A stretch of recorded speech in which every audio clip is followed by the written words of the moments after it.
Oh, game. Grabe itong mga apo ko. Walang takot talaga, oh. Sige lang.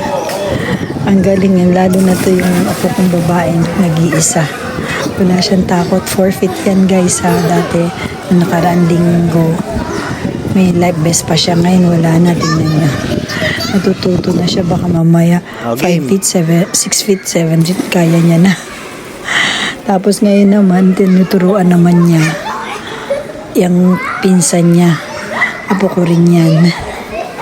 Siya si Austin. Madalas kong nakakasama kasi itong babae na nag-iisang babaeng apo ko, si Gia. Tingnan nyo naman siya guys, so gaano ka-determinado niyang matutong mag-swimming. Itong pinsan naman niya ngayon na tinuturuan niya. Ang lakas ng loob talaga ng batang to eh. Nagja-jump pa talaga siya sa gitna eh. Ayan, tingnan nyo naman guys, di ba? Ang galing niya na. Oh.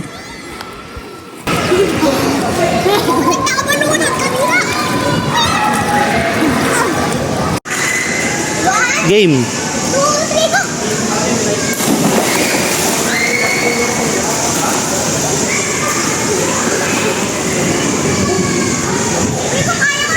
Oh, di ba? Kaya ko na.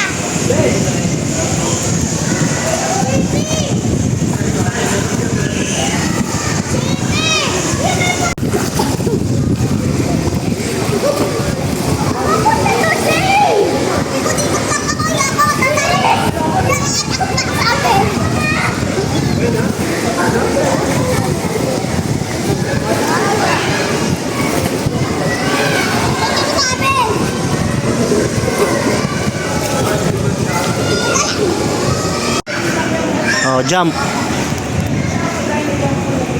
jump，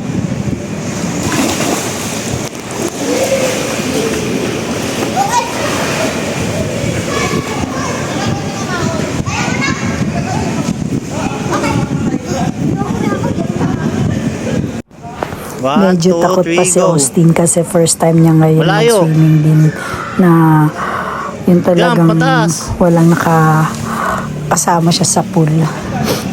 Usually kasi pag nagpo-pool sila dyan, may kasama silang matandang ngayon. Life vest lang siya, mag-isa lang silang dalawa lang ni Gia. Pero hindi na siya natatakot dahil kasi naka-life vest siya, hindi na raw siya lubog noon na kasi natatakot siya. Ayan guys, so tignan niyo, tinutulungan niya pa yung pinsan niya. Ang galing niya talaga. Marunong na siya. Natutulungan niya na yung pinsan niya.